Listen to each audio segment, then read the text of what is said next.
തമ്പുരാന്റെ വചനങ്ങളോട് വിരുദ്ധമായി ഞാനോ നിങ്ങളോ എന്നെങ്കിലും നിലപാടെടുത്തിട്ടുണ്ടെങ്കിൽ നമ്മെക്കുറിച്ചാണ് അല്ലാഹു കഫറു എന്ന് പറഞ്ഞിട്ടുള്ളത്. നാം പലരും തെറ്റിദ്ധരിച്ചു. കാഫോ മീമോ എന്ന് ചോദിക്കുമ്പോൾ പേരിൻ്റെ ആദ്യാക്ഷരം നോക്കി കാഫിനെ തീരുമാനിച്ചു, മീമിനെ തീരുമാനിച്ചു. അല്ല കൂട്ടരെ, അല്ല. നമസ്കരിക്കുന്നുണ്ടോ എന്ന് നോക്കിയാൽ കാഫാണോ മീമാണോ എന്ന് തിരിച്ചറിയാം. ദാനധർമ്മങ്ങളിൽ ശ്രദ്ധയുണ്ടോ എന്ന് മനസ്സിലാക്കിയാൽ കാഫാണോ മീമാണോ എന്ന് തീരുമാനിക്കാം.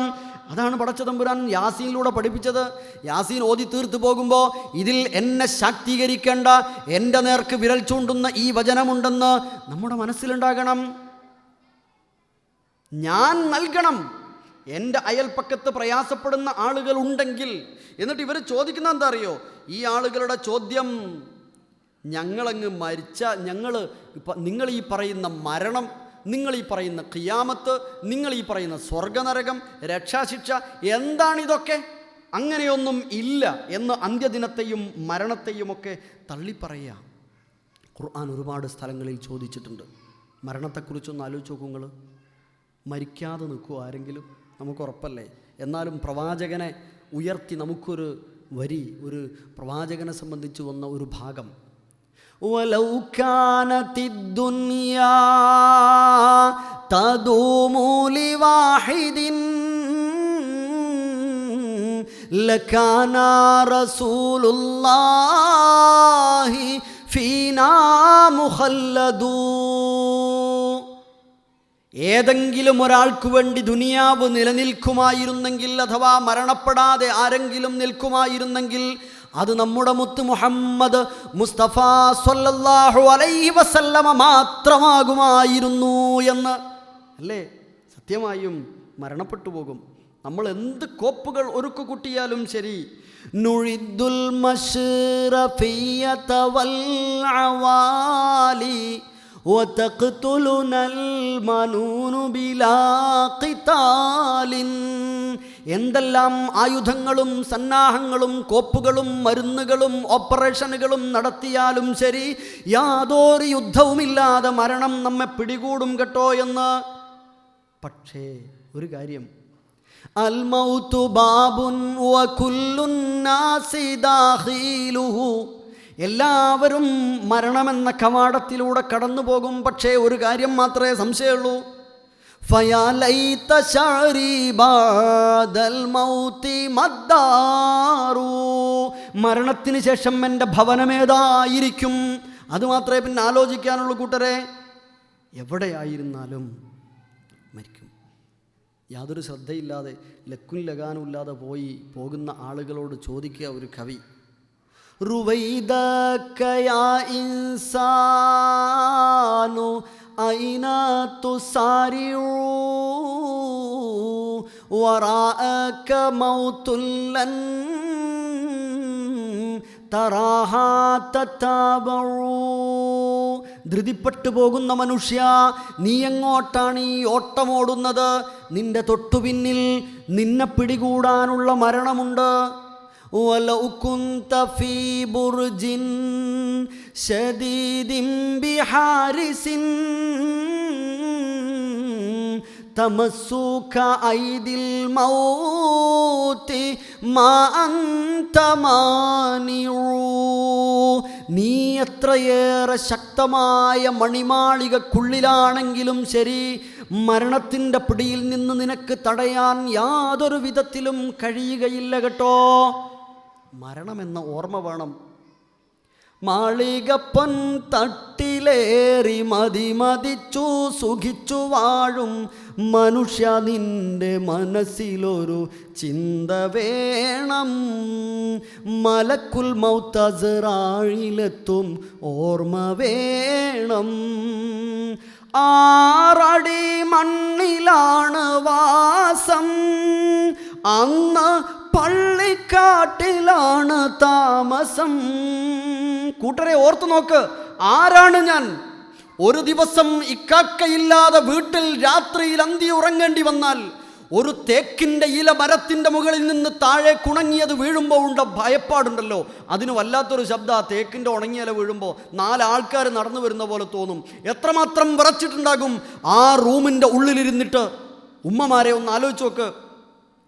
തൻ്റെ ഇണയോട്, മക്കളോട്, മാതാപിതാക്കളോട്, അയൽപ്പക്കത്തോട് അന്യായമായി പെരുമാറുന്നുവെങ്കിൽ ഞാൻ മരണപ്പെട്ട് കിടക്കുന്ന ഖബറിടം ഞാൻ ഒറ്റയ്ക്കായിരിക്കുമെന്ന് ഓർക്കാൻ കഴിയുന്നുവെങ്കിൽ, പ്രവാചകൻ പഠിപ്പിച്ച മരണമുണ്ടല്ലോ, അക്സിറൂ ദിക്റ ഹാദിമിൽ ലദ്ദാത്ത് അൽ മൗത്ത്, മരണമെന്ന എല്ലാ സുഖൈശ്വര്യങ്ങളെയും ഒറ്റയടിക്ക് ഭേദിച്ച് കളയുന്ന, മുറിച്ച് കളയുന്ന മരണമെന്ന അടയാളത്തെ, ദൃഷ്ടാന്തത്തെ, ആയത്തിനെ നിങ്ങളെപ്പോഴും ഓർത്തുകൊണ്ടിരിക്കണം.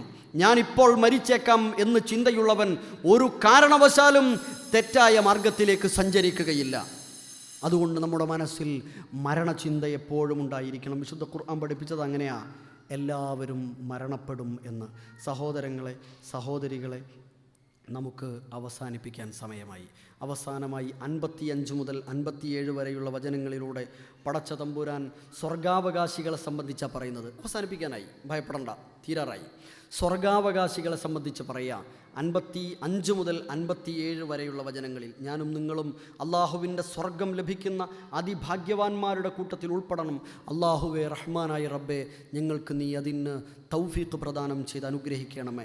ഇവിടെ എന്തെന്ത് എത്രയെത്ര ഉണ്ടായിരുന്നാലും റബ്ബേ, സമാധാനം സത്യത്തിൽ കിട്ടുന്നില്ല. സമാധാനപൂർണമായ പരലോക ജീവിതം നീ ഞങ്ങൾക്ക് പ്രദാനം ചെയ്യണമേ.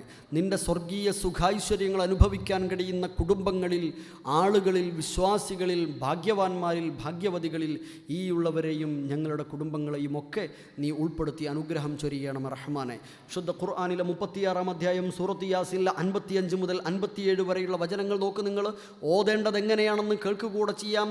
ഇന്ന അസ്ഹാബൽ ജന്നതിൽ യൗമ ഫീ ശുഗ്ലിൻ ഫാകിഹൂൻ. സ്വർഗാവകാശികളായ ആളുകൾ വളരെ സന്തോഷത്തോടുകൂടെ കുശലം പറഞ്ഞുകൊണ്ടിരിക്കുന്ന ദിവസമാണ് കേട്ടോ അന്ന് സ്വർഗത്തിലുണ്ടാവുക. ഹും വ അസ്വാജുഹും. ആരോടാ കുശലം പറയുന്നത്? ആരോടാ സഹോദരങ്ങളെ? ഹും അവരും, വ അസ്വാജുഹും അവരുടെ ഇണകളും, ഫീ ളിലാലിൻ തണലുകളിൽ, റിസോർട്ടുകളിൽ ഇരിക്കുകയാണ് അവർ. സ്വർഗത്തോപ്പുകളിലെ തണലുകളിൽ അവർ ഇരുന്നു കൊണ്ട് പരസ്പരം കുശലം പറഞ്ഞുകൊണ്ടിരിക്കുന്നു. ആ മഹാഭാഗ്യം ഇവിടെ അഭിനയിക്കേണ്ടി വരുന്നു. നമ്മളൊക്കെ അഭിനയിക്കേണ്ടി വരുന്നു. ഇവിടെ എത്ര തണലിലും അധിക സമയം ഇരിക്കാൻ കഴിയുന്നില്ല. നമ്മളുടെ രഹസ്യങ്ങൾ കാണാൻ ഒരുപാട് ആളുകളുണ്ടാകും, അതൊപ്പിയെടുക്കാൻ ഒരുപാട് ആളുകളുണ്ടാകും, കളിയാക്കാൻ ആളുകളുണ്ടാകും. മറ്റുള്ളവരുടെ ഇരിക്കാൻ നമുക്ക് കഴിയുകയില്ല. എന്നാൽ സ്വർഗീയ സുഖൈശ്വര്യങ്ങളിൽ മനുഷ്യരുടെ ഏവരുടെയും അതിയായ ആഗ്രഹത്തെ എണ്ണിപ്പറയുന്നതിൽ അല്ലാഹ് പറയാ, ഹും വ അസ്വാജുഹും ഫീ ളിലാലിൻ അലൽ അറായികി മുത്തഖിഊൻ. ചാരുകസേരകളിൽ, സോഫകളിൽ അവർ ഇരിക്കുകയാണ്, കുശലം പറഞ്ഞുകൊണ്ടിരിക്കുകയാണ്, അവർ സല്ലപിച്ചുകൊണ്ടിരിക്കുകയാണ്. മാത്രമല്ല, ലഹും ഫീഹാ ഫാകിഹ, അവർക്കൊരുപാട് പഴവർഗ്ഗങ്ങൾ അവിടെയുണ്ട്. വലഹും മാ യദ്ഊൻ, അവർ ആവശ്യപ്പെടുന്ന എല്ലാം അവിടെ ഉണ്ട്. സ്വർഗത്തെക്കുറിച്ച് അങ്ങനെ പറഞ്ഞത്. സൂറത്ത് ഖാഫിലൊരു പ്രയോഗമുണ്ട്, അവിടെ കുറേ ഉണ്ട്. എന്നിട്ട് പറയാം വലദൈന മസീദ്, അതിനപ്പുറം ഉണ്ടെന്ന്. അന്ന് പറഞ്ഞില്ല എന്നെങ്കിൽ ഖുർആൻ അങ്ങ് തോറ്റുപോയേനും, ഖുർആന് വില ഇല്ലാണ്ടായി പോയേനും. അതിനപ്പുറം ഉണ്ട്. നിങ്ങൾ വലിച്ച് ഒരൊറ്റ ഉദാഹരണം പറയാം. 5 കൊല്ലം മുമ്പ് നമ്മൾ പുരണ്ടാക്കിയപ്പോൾ നാട് മുഴുവൻ നമ്മളിങ്ങനെ വണ്ടിയെടുത്ത് സഞ്ചരിച്ച് എല്ലാ വീടുകളും നോക്കി. അങ്ങനത്തെ ഒന്നും അല്ലാത്തൊരു വീട് നമ്മൾ പ്ലാൻ ചെയ്തുണ്ടാക്കിയില്ലേ. പക്ഷെ 1 കൊല്ലം കഴിഞ്ഞപ്പോൾ നമുക്ക് ഇതല്ലാനും വേണ്ടിയെന്ന്. കാരണം ഇതിനപ്പുറത്ത് എന്തൊക്കെയോ ഉണ്ട്, നമ്മൾക്ക് കഴിയില്ല. നമ്മുടെ ഊഹത്തിന്, ചിന്തകൾക്കപ്പുറം, ഭാവനകൾക്കപ്പുറത്തുണ്ട്. അതാണ് സ്വർഗം. അതാണ് പ്രവാചകൻ പഠിപ്പിച്ചത്. മാലാ ഐനുൻ റഅത്, ഒരു കണ്ണും കണ്ടിട്ടില്ലാത്ത സൗന്ദര്യങ്ങളാണ്. വലാ ഉദുനുൻ സമിഅത്, ഒരു ചെവിയും കേട്ടിട്ടില്ലാത്ത ശബ്ദങ്ങളാണ്. വലാ ഖത്തറ അലാ ഖൽബി ബശർ, ഒരു മനുഷ്യൻ്റെ ഹൃദയവും അനുഭവിച്ചിട്ടില്ലാത്ത വിധത്തിലുള്ള സുഖൈശ്വര്യങ്ങളാണ് സ്വർഗത്തിലുള്ളത്. ശേഷം നരകാവകാശികളായ ആളുകളോട് പറയാ, അവരെ മാറ്റി നിർത്തിയിട്ട് ഇന്ന് നിങ്ങൾ പറയും വിചാരണാ സമയം, നിങ്ങൾ എന്ത് മറച്ചു വച്ചാലും നിങ്ങളുടെ വായ്ക്ക് സീല് വെക്കുക. വതുകല്ലിമുന ഐദീഹിം, നിങ്ങളുടെ കൈകൾ സംസാരിക്കുക. വതശ്ഹദു അർജുലുഹും, നിങ്ങളുടെ കാലുകൾ സാക്ഷ്യം വഹിക്കുക. ബിമാ കാനൂ യക്സിബൂൻ, എന്താണോ പ്രവർത്തിച്ചത് അതെല്ലാം അവരുടെ കൈകാലുകൾ പറയും എന്ന്. കൂട്ടരെ, ഇവിടെ എന്തും മറച്ചു വെക്കാം, ഇവിടെ എന്തും മറച്ചു വെക്കാം, ആരും അറിയാതെ എന്തും ചെയ്തു തീർക്കാം. പക്ഷേ പടച്ച തമ്പുരാന്റെ സുബ്ഹാനഹു വ തആലയുടെ കോടതിയിൽ ചെന്നാൽ എൻ്റെയും നിങ്ങളുടെയും വായി പൂട്ടിവച്ചിട്ട് നമ്മുടെ കൈകാലുകൾ, നമ്മുടെ തൊലികൾ സംസാരിക്കുമെന്ന് പടച്ച തമ്പുരാൻ നമ്മെ ബോധ്യപ്പെടുത്തുന്നുണ്ടെങ്കിൽ ഈ യാസീൻ ഓതി തീർക്കാനുള്ളതല്ല. ഈ വചനം ഓരോ കാൽവയ്പ്പുകളിലും, ബിസിനസ് സ്ഥലങ്ങളിൽ പ്രവർത്തിക്കുമ്പോൾ ഓരോ ചുവടുവയ്പ്പുകളിലും നമ്മുടെ മനസ്സിലുണ്ടാകണം. ഇത് ഹറാമായി പോകുന്നുവെങ്കിൽ ഈ ചതി ആരും അറിയുന്നില്ലെങ്കിലും പടച്ച തമ്പുരാൻ അറിയുമെന്ന് യാസീൻ പഠിപ്പിച്ചിട്ടുണ്ടെങ്കിൽ, ഞാൻ ഇന്ന വിദേശത്ത് വന്നിട്ട് ഇത്ര ദൂരെ വന്നിട്ട് ആരോരും അറിയാതെ ചതിപ്രയോഗം നടത്തിയത് ആരും അറിഞ്ഞില്ലെങ്കിലും എൻ്റെ ശരീരത്തിൻ്റെ അവയവങ്ങൾ അവിടെ വെച്ച് ഇത് പ്രഖ്യാപിക്കുമെന്ന് സൂറത്ത് യാസീൻ പഠിപ്പിക്കുന്നുണ്ടെങ്കിൽ, അതുകൊണ്ടാണ് ഹൃദയത്തിൽ ചേർത്ത് വെക്കേണ്ട വചനങ്ങളാണ്, ഖൽബുൽ ഖുർആനാണ് യാസീൻ എന്ന് പറഞ്ഞതെന്നർത്ഥം. സഹോദരങ്ങളെ, സഹോദരികളെ, നമുക്ക് അവസാനിപ്പിക്കാൻ സമയമായി. യാസീൻ വിശുദ്ധ ഖുർആനിനെ പരിചയപ്പെടുത്തുന്നു. ജീവനുണ്ടോ നിങ്ങൾക്ക്? ബോധമുണ്ടോ നിങ്ങൾക്ക്? ബോധമണ്ഡലം നിലച്ചു പോകാത്ത സ്വബോധമുള്ള സമയത്താണ് വിശുദ്ധ ഖുർആൻ പഠിക്കേണ്ടത്. ചോരത്തിളപ്പുള്ള യൗവനത്തിൽ ഖുർആൻ പഠിക്കാതെ ഗാനങ്ങളുടെ പിന്നാലെ, മറ്റേതിൻ്റെങ്കിലും പിന്നാലെ നീ സഞ്ചരിക്കുന്നുവെങ്കിൽ ഓർക്കണം, ജീവനുള്ളപ്പോൾ നിന്നെ താക്കീത് നൽകാനുള്ള ഗ്രന്ഥമാണിത്. ഈ സമയത്ത് നീ മറ്റുള്ളവരെ താക്കീത് ചെയ്യുക, നീ താക്കീത് സ്വീകരിക്കുക. ലിയുൻദിറ മൻ കാന ഹയ്യ, ജീവിച്ചിരിക്കുന്നവർക്ക് താക്കീത് നൽകാനുള്ള ഗ്രന്ഥമത്രേ ഖുർആൻ. അതെ, താക്കീത് നൽകാൻ സന്നദ്ധമാകണം, താക്കീത് സ്വീകരിക്കാൻ മനസ്സുണ്ടാകണം. വയഹിഖൽ ഖൗൽ അലൽ കാഫിരീൻ, ഒരു കാരണവശാലും ഈ വാക്കുകൾ അംഗീകരിക്കാതെ കാഫിറുകളായി പോകരുത് എന്നർത്ഥം. അതിനു വേണ്ടിയാണ് വിശുദ്ധ ഖുർആൻ അവതീർണമായത് എന്ന്. സഹോദരങ്ങളെ, സഹോദരികളെ, എന്നിട്ടും അള്ളാഹുവിനെ അംഗീകരിക്കാൻ കഴിയുന്നില്ലേ? എന്നിട്ടും പടച്ച തമ്പുരാന്റെ കൽപ്പന സ്വീകരിച്ച് യാസീൻ ഓതി മാത്രം പോകുന്നതിലപ്പുറം അതിൻ്റെ പ്രവർത്തന തലങ്ങൾ ജീവിതത്തിൻ്റെ പ്രാവർത്തിക പദത്തിൽ കൊണ്ടുവരാൻ കഴിയുന്നില്ലേ? വിശ്വാസമാകുന്നില്ലേ? ഉറക്കുന്നില്ലേ? അംഗീകരിക്കാൻ ധൈര്യം വരുന്നില്ലേ? നീ ഒരു കാര്യം കൂടെ ആലോചിക്ക്. നിന്റെ ശരീരത്തെ, നിന്റെ സൃഷ്ടിപ്പിനെ, നിന്റെ ശരീരത്തിലെ ബാഹ്യാന്തര അവയവങ്ങളെക്കുറിച്ച്, സങ്കീർണമായ ഫാക്ടറിയായ ഈ ശരീരത്തെയും അതിൻ്റെ പ്രവർത്തനങ്ങളെയും കുറിച്ച് നീ ഒന്നുകൂടെ ആലോചിക്കണം എന്ന് യാസീൻ സൂറത്ത് ഓതി അവസാനിക്കുന്നതിന് മുമ്പ് മനുഷ്യൻ്റെ ശ്രദ്ധയെ ഒന്നുകൂടെ തട്ടിയുണർത്തുന്നു വിശുദ്ധ ഖുർആനിലെ യാസീനിലെ അവസാന ഭാഗത്തിലൂടെ പടച്ച തമ്പുരാൻ. എങ്ങനെയാ പറയുന്നത് നോക്കൂ നിങ്ങൾ. അവലം യറൽ ഇൻസാൻ, മനുഷ്യൻ നോക്കിക്കാണുന്നില്ലേ? മനുഷ്യന് കാണാൻ കഴിയുന്നില്ലേ? മനുഷ്യനൊന്ന് ആലോചിക്കുന്നില്ലേ? അന്നാ ഖലഖനാഹു മിൻ നുത്ഫ, അവനെ നാം കേവലം അറുപ്പും വെറുപ്പും ഉളവാക്കുന്ന ഒരു ജലത്തുള്ളിയിൽ നിന്ന്, ഇന്ദ്രിയത്തുള്ളിയിൽ നിന്ന്, ശുക്ലബിന്ദുവിൽ നിന്നാണ് നാം അവനെ പടച്ചതെന്ന് മനുഷ്യൻ എന്തേ ആലോചിക്കാത്തത്? കേവലം ശുക്ലബിന്ദുവിൽ നിന്ന് പടക്കപ്പെട്ട, സൃഷ്ടിക്കപ്പെട്ട ഈ മനുഷ്യൻ കണ്ടോ, ഫഇദാ ഹുവ ഖസീമും മുബീൻ, തർക്കിച്ച് നടക്കുക നാട്ടിലൂടെ, അഹങ്കാരം നടിച്ച് നടക്കുക നാട്ടിലൂടെ. കവി ചോദിച്ചിട്ടുണ്ട്, നീ ജനിച്ചപ്പോൾ നിന്നെ എടുക്കണമായിരുന്നു മറ്റുള്ളവർ, നീ മരിച്ചു പോകുമ്പോഴും നിന്നെ എടുക്കണം അല്ലേ?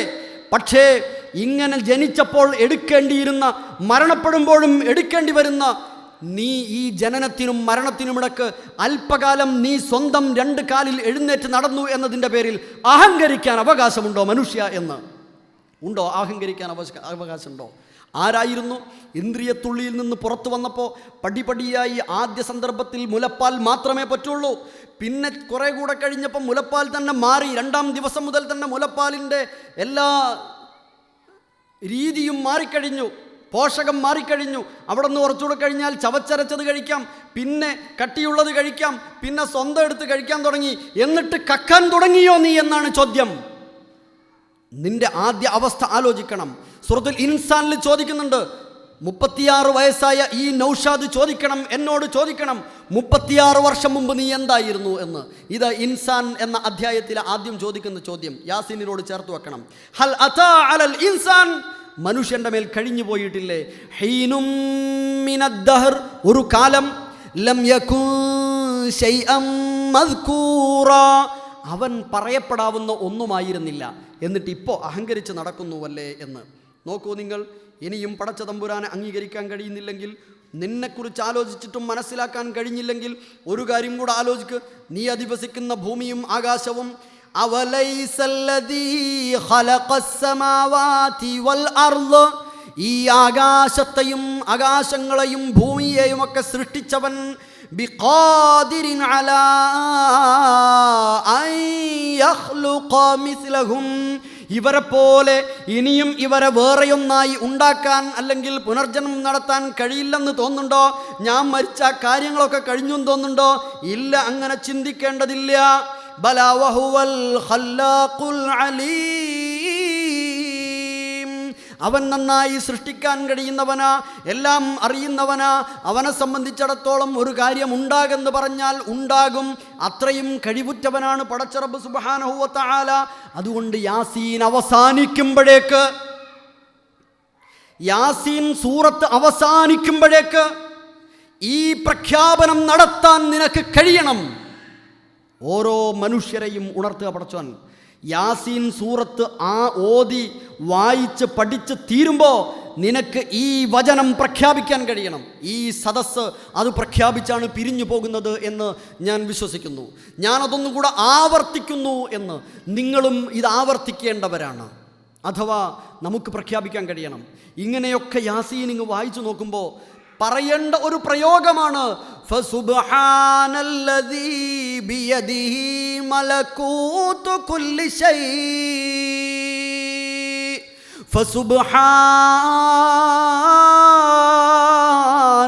സുബ്ഹാൻ, പരിശുദ്ധമാക്കപ്പെട്ടവനാ പടച്ച തമ്പുരാൻ, അവന് തുല്യനാരുമില്ല. അവനാണ് എന്നെ സൃഷ്ടിച്ചവൻ, അവനാണ് എന്നെ വളർത്തുന്നവൻ, അവനാണെല്ലാം കേൾക്കുന്നവൻ, അവനാണെല്ലാം കാണുന്നവനും അറിയുന്നവനും. അതുകൊണ്ട് പടച്ച തമ്പുരാനെ, എൻ്റെ അല്ലലും അലട്ടലും, എൻ്റെ വിഷമങ്ങളും പ്രയാസങ്ങളും, എൻ്റെ ആഗ്രഹങ്ങളും എൻ്റെ വിഷമങ്ങളും എല്ലാം നിന്നിലേക്കിതാ ഞാൻ സമർപ്പിക്കുന്നു.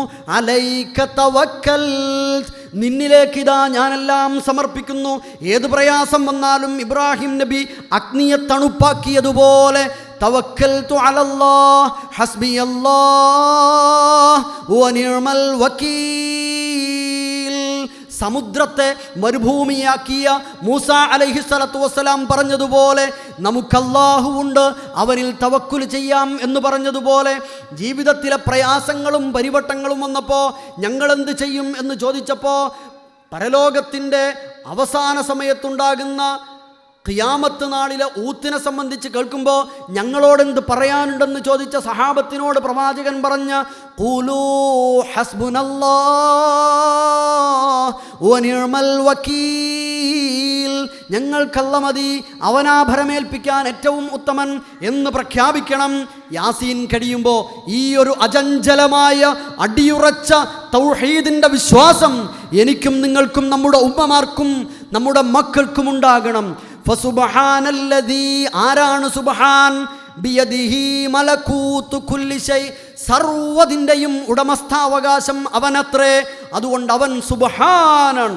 നമ്മൾ സുബ്ഹാനല്ലാഹ് എന്ന് പറഞ്ഞാൽ എന്താണെന്ന് ഇപ്പോഴും അറിയില്ല. സുബ്ഹാനല്ലാഹ് സുബ്ഹാനല്ലാഹ് സുബ്ഹാനല്ലാഹ് സുബ്ഹാനല്ലാഹ് സുബ്ഹാനല്ലാഹ് സുബ്ഹാനല്ലാഹ് 33 പ്രാവശ്യമാണ് ചെല്ലല. അതിലൊരു ആദ്യത്തെ 3 അവസാനത്തെ 3 ഉണ്ടാവും ശരിയായ സുബ്ഹാനല്ലാഹ്. ബാക്കിയൊക്കെ സുബ്ഹാൻ സുബ്ഹാൻ സുബ്ഹാൻ സുബ്ഹാൻ സുബ്ഹാൻ എന്നാ ചെല്ലല്. ചെല്ലാൻ പോലും നമുക്ക് മനസ്സില്ല, കഴിയുന്നില്ല. ഓക്കെ, സുബ്ഹാനല്ലദീ ബിയദിഹി മലകൂതു കുല്ലി ശൈ. മാത്രമല്ല വ ഇലൈഹി തുർജഊൻ, അവനിലേക്ക് നിങ്ങളെല്ലാവരും മടക്കപ്പെടുകയും ചെയ്യും. സഹോദരങ്ങളെ, ഞാൻ അവസാനിപ്പിച്ചു. തീർച്ചയായും വിശുദ്ധ ഖുർആനിലെ ഓരോ അധ്യായങ്ങളെയും നിങ്ങൾ പരിശോധിച്ച് നോക്കുക. എന്നെ ക്ഷണിച്ചപ്പോൾ ഒരധ്യായം കേന്ദ്രീകരിച്ച് സംസാരിക്കുമോ എന്ന് ചോദിച്ചപ്പോൾ സത്യത്തിൽ ഞാൻ ഒരുപാട് ദിവസങ്ങൾ അങ്കലാപ്പിലായി. ഏതധ്യായം എടുക്കുക? സൂറത്തുൽ ഇൻസാൻ എടുക്കണോ? ഖിയാം എടുക്കണോ? ഫജ്ർ എടുക്കണോ? ഒരുപാട് സൂറത്ത് എൻ്റെ മനസ്സിൽ വന്നു. പക്ഷേ യാസീൻ എപ്പോഴും ഓതുന്ന സൂറത്തായതുകൊണ്ട് അതാവട്ടെ എന്ന് തീരുമാനിക്കുകയായിരുന്നു. എന്നും ഓതുന്ന സൂറത്തായതുകൊണ്ട് അതാവട്ടെ എന്ന് തീരുമാനിക്കുകയായിരുന്നു. ഇൻഷാ അള്ളാഹ് പഠന വിധേയമാക്കണം. ഒരൊറ്റ ഭാഗം കൂടെ പറഞ്ഞ് അവസാനിപ്പിക്കാം. എന്നോട് മുഷിപ്പ് തോന്നരുത്. അവസാനമായി ഒരു കവിതാഭാഗം കൂടെ. വലൗ അന്നാ ഇദാ മിത്നാ തുറക്നാ ലകാനൽ മൗതു റാഹതു കുല്ലി ഹയ്യിൻ വലാകിന്നാ ഇദാ മിത്നാ ബുഇസ്നാ വനുസ്അലു ബഅദഹു അൻ കുല്ലി ശൈഇൻ. മരണത്തോടുകൂടെ എല്ലാം അവസാനിക്കുകയായിരുന്നെങ്കിൽ മരണം എന്നതൊരു റാഹത്ത് മാത്രമാകുമായിരുന്നു. പക്ഷേ വലാകിന്നാ ഇദാ മിത്നാ ബുഇസ്നാ, നാം ഒക്കെ മരണപ്പെട്ടാൽ ഒരു പുനർജന്മമുണ്ട് കേട്ടോ. വനുസ്അലു ബഅദഹു അൻ കുല്ലി ശൈഇൻ, എല്ലാ കാര്യങ്ങളെക്കുറിച്ചും ചോദ്യം ചെയ്യപ്പെടുകയും ചെയ്യുമെന്ന്. പടച്ച റബ്ബേ, സത്യമായിട്ടും ഒന്ന് ആലോചിച്ച് നോക്കി. മരിക്കാനാണ് കിടക്കുമ്പോൾ കഴിഞ്ഞില്ലേ കഥ? നമുക്ക് കഴിയില്ലല്ലോ ഒന്നും ചെയ്യാൻ. എത്ര വലിയ ആൾക്കാരായാലും, എത്ര കോടികളുണ്ടാക്കിയാലും, എത്ര വലിയ സ്ഥാപനങ്ങളുണ്ടെങ്കിലും, എത്ര വലിയ പറമ്പുകളുണ്ടെങ്കിലും, എത്ര വരുമാനം ഉണ്ടാക്കിയിട്ടുണ്ടെങ്കിലും ഒരാൾക്കും കഴിയില്ല. പിടിച്ചു നിർത്താൻ കഴിയില്ല. പടച്ചതമ്പുരാൻ്റെ കയ്യിലാണ്. അതുകൊണ്ട് ആ അള്ളാഹുവിനെ ഓരോ ചലനത്തിലും ഓർമ്മയുണ്ടാകണം. അവനിൽ മാത്രം ഭരമേൽപ്പിക്കണം. അവനോട് മാത്രം ചോദിക്കണം. അവനോട് മാത്രം പറയണം. അവനാണ് നമ്മെ സൃഷ്ടിച്ചവൻ. അവൻ നമ്മോട് ഏറ്റവും അടുപ്പമുള്ളവനാണ്. വനഹ്നു അഖ്റബു ഇലൈഹി മിൻ ബാക്കി എന്താ?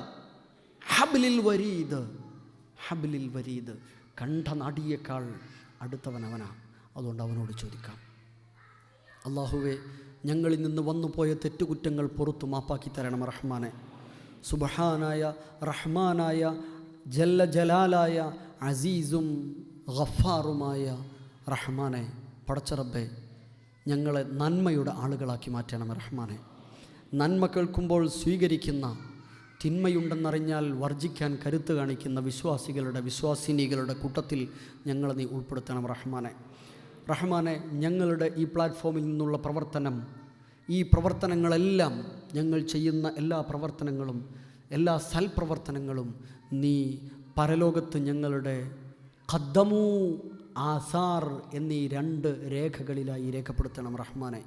ഇമാമി മുബീൻ എന്ന രേഖയിൽ, ഏടിൽ ഞങ്ങൾക്ക് വേണ്ടി ഒരുപാട് ആസാറുകൾ ഉണ്ടാകുന്ന വിധത്തിൽ പ്രവർത്തിക്കുന്നവരിൽ ഞങ്ങളെ നീ ഉൾപ്പെടുത്തണം റഹ്മാനെ. മാതൃകയായി പ്രവർത്തനങ്ങൾ ചെയ്യുന്ന, പുതിയ സംരംഭങ്ങൾ മാതൃകയായി പ്രവർത്തിക്കുന്ന അതിഭാഗ്യവാന്മാരുടെ കൂട്ടത്തിൽ ഞങ്ങളെ നീ ഉൾപ്പെടുത്തണം റഹ്മാനെ. മരണപ്പെട്ട് പിരിഞ്ഞു പോകുമ്പോൾ സ്വന്തത്തിന് ഞങ്ങൾക്ക് വേണ്ടി പ്രാർത്ഥിക്കുന്ന നല്ല മക്കളും, അതേപോലെ തന്നെ ദുആ ചെയ്യുന്ന മക്കളെപ്പോലെ തന്നെ സദഖത്തുൻ ജാരിയയായി ഒരുപാട് ആസാറുകൾ ചെയ്യാൻ കഴിയുന്നവരിൽ ഞങ്ങളെ എല്ലാവരെയും നീ ഉൾപ്പെടുത്തണം റഹ്മാനെ.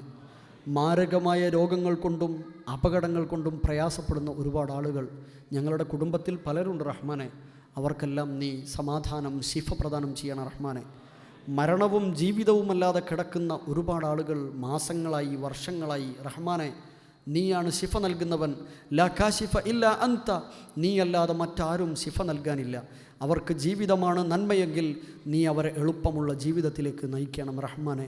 അവർക്ക് ജീവിതം പ്രയാസകരമാകുമെങ്കിൽ പാപങ്ങൾ എളുപ്പം പുറത്ത് മരണത്തിലേക്ക് നീ കൊണ്ടുപോകണം റഹ്മാനെ. അവർക്ക് സ്വർഗം പ്രദാനം ചെയ്യണം റഹ്മാനെ. ഞങ്ങൾക്കും അവർക്കുമൊക്കെ ഞങ്ങളുടെയും അവരുടെയും ബർസഖിയായ ഖബർ ജീവിതം വിശാലമാക്കി തരണം റഹ്മാനെ. മരണസന്ദർഭം മുതൽ സ്വർഗം കാണാൻ കഴിയുന്ന ഭാഗ്യവാന്മാരിൽ, ഭാഗ്യവതികളിൽ ഉൾപ്പെടുത്താൻ റഹ്മാനെ. ഇവിടുന്ന് ഇതിങ്ങനെയൊക്കെ ചെയ്തു പോയിട്ട് പരലോകത്തൊന്നും കിട്ടാതെ പോകുന്ന ദൗർഭാഗ്യവാന്മാരിൽ, അഹ്സരീന അമാലാകുന്ന ആളുകളിൽ ഞങ്ങളെ നീ ഉൾപ്പെടുത്തി പ്രയാസപ്പെടുത്തരുത് റഹ്മാനെ. ഈ വളരെ ചുരുങ്ങിയ ജീവിതം, വളരെ തുച്ഛമായ 10, 60, 70, 100 വർഷമുള്ള ജീവിതത്തിൽ ചെയ്തു പോകുന്ന കർമ്മങ്ങളിലെ തെറ്റുകളെല്ലാം നീ പുറത്തു തരണം റഹ്മാനെ. നന്മകൾ വലുതാക്കി കാണണമേ റഹ്മാനെ. സ്വർഗം പ്രദാനം ചെയ്യണേ റഹ്മാനെ. ഹൗദുൽ കൗസറിൽ നിന്ന് പ്രവാചകൻ വെള്ളം കുടിക്കാൻ തരുമ്പോൾ അത് ഓടിച്ചെന്ന് സന്തോഷത്തോടുകൂടെ വാങ്ങാനുള്ള അതിഭാഗ്യം പ്രദാനം ചെയ്യണേ റഹ്മാനെ. റഹ്മാനെ, ചെയ്തു പോയ ഏതെങ്കിലും കർമ്മങ്ങൾ അതിന് തടസ്സമുണ്ടെങ്കിൽ അത് നീ ഞങ്ങൾക്ക് ഈ പ്രാർത്ഥന കൊണ്ട് പൊടുത്തു തരണം റഹ്മാനെ. ഞങ്ങൾ ഒരുപാട് തെറ്റുകൾ ചെയ്തു പോയിട്ടുണ്ടാകാം. ഈ പ്രാർത്ഥന കൊണ്ടും ഈ ഒരു സദസ്സ് കൊണ്ടും നിൻ്റെ ഖുർആനിനെ സംബന്ധിച്ച്, നിൻ്റെ ഖുർആൻ പാരായണത്തെ സംബന്ധിച്ച് ചർച്ച നടത്തിയതുകൊണ്ടും ഞങ്ങൾക്ക് ഞങ്ങളുടെ എല്ലാ പാപങ്ങളും പുറത്തു തരണം റഹ്മാനെ. ഞങ്ങളുടെ മാതാപിതാക്കൾക്ക് നീ പാപങ്ങൾ പുറത്തു കൊടുക്കണം റഹ്മാനെ. ഞങ്ങളുടെ കൂട്ടത്തിൽ പ്രയാസപ്പെടുന്ന ഒരുപാട് ആളുകളുണ്ട്, പ്രയാസം ലഘൂകരിച്ചു കൊടുക്കണം റഹ്മാനെ. പ്രസവം അടുത്ത ആളുകൾ, പ്രയാസങ്ങൾ നേരിടുന്ന ഒരുപാട് ഗർഭിണികൾ, ഇണകൾ, അവർക്കെല്ലാം സമാധാനത്തോടെ സന്തോഷത്തോടെ വളരെ എളുപ്പത്തിൽ അവരുടെ പ്രസവം നീ ശിഫയോടുകൂടെ പ്രദാനം ചെയ്ത് അനുഗ്രഹിക്കണ തൗഫീഖ് ചെയ്യണ റഹ്മാനെ. ഞങ്ങൾക്കെല്ലാം നല്ല സന്തതികളെ തന്ന നീ അവരെ നന്മയിൽ ഉറപ്പിച്ചു നിർത്തണം റഹ്മാനെ. ഞങ്ങൾക്കും അവർക്കും ഇനിയും സ്വർഗത്തിൽ വന്ന് നിന്നെ കാണാനുള്ള മഹാഭാഗ്യം പ്രദാനം ചെയ്യണ റഹ്മാനെ. പ്രവാചകന്മാരുടെയും സിദ്ദീഖുകളുടെയും ശുഹദാക്കളുടെയും സ്വാലിഹീങ്ങളുടെയും കൂടെ സ്വർഗത്തിലൂടെ കളിച്ചുല്ലസിക്കാൻ, നിത്യ യൗവനത്തിൽ നിത്യ സൗകര്യങ്ങളിൽ ജീവിക്കുവാൻ നീ ഞങ്ങൾക്ക് മഹാഭാഗ്യം പ്രദാനം ചെയ്യണം റഹ്മാനെ. എപ്പോഴും മരണചിന്തയുള്ള മഹാഭാഗ്യവാന്മാരിൽ, വിശ്വാസികളിൽ ഞങ്ങളെ നീ ഉൾപ്പെടുത്തണം റഹ്മാനെ. അപകട മരണങ്ങളിൽ നിന്നും മാരക രോഗങ്ങളിൽ നിന്നും രക്ഷപ്പെടുത്തണം റഹ്മാനെ. സൂറത്തു യാസീനും പ്രധാനപ്പെട്ട സൂറത്തുകളുമൊക്കെ വളരെ പെട്ടെന്ന് തന്നെ അർത്ഥസഹിതം പഠിക്കാനുള്ള സന്മനസ്സും അവസരവും നീ ഞങ്ങൾക്ക് പ്രദാനം ചെയ്യണം റഹ്മാനെ. ഈ സമയത്ത് ഞങ്ങളുടെ മനസ്സിലുള്ള തീരുമാനം നടപ്പിലാക്കാൻ നിൻ്റെ തൗഫീഖ് പ്രദാനം ചെയ്യണം റഹ്മാനെ. اللهم إنا نسألك باسمك الأحد الصمد الذي لم يلد ولم يولد ولم يكن له كفوا أحد أن تغفر لنا ذنوبنا إنك أنت الغفور الرحيم. اللهم ربنا اصرف عنا عذاب جهنم إن عذابها كان غراما إنها ساءت مستقرا ومقاما. ربنا اصرف عنا عذاب جهنم إن عذابها كان غراما إنها ساءت مستقرا ومقاما. ربنا اغفر لنا ولوالدينا ولمن أوصانا بالدعاء. اللهم أعنا على ذكرك وشكرك وحسن عبادتك. ربنا تقبل منا دعاءنا. ربنا تقبل منا دعاءنا هذا يا رب العالمين يا رب العالمين. ربنا تقبل منا دعاءنا وصلاتنا وصيامنا وقيامنا وقراءتنا القرآن ودراستها يا رب العالمين. اللهم ربنا آتنا من لدنك رحمة وهيئ لنا من أمرنا رشدا. ربنا هب لنا من أزواجنا وذرياتنا قرة أعين واجعلنا للمتقين إماما. ربنا آتنا في الدنيا حسنة وفي الآخرة حسنة وقنا عذاب النار. آمين آمين آمين برحمتك يا أرحم الراحمين. وصلى الله على أشرف المرسلين.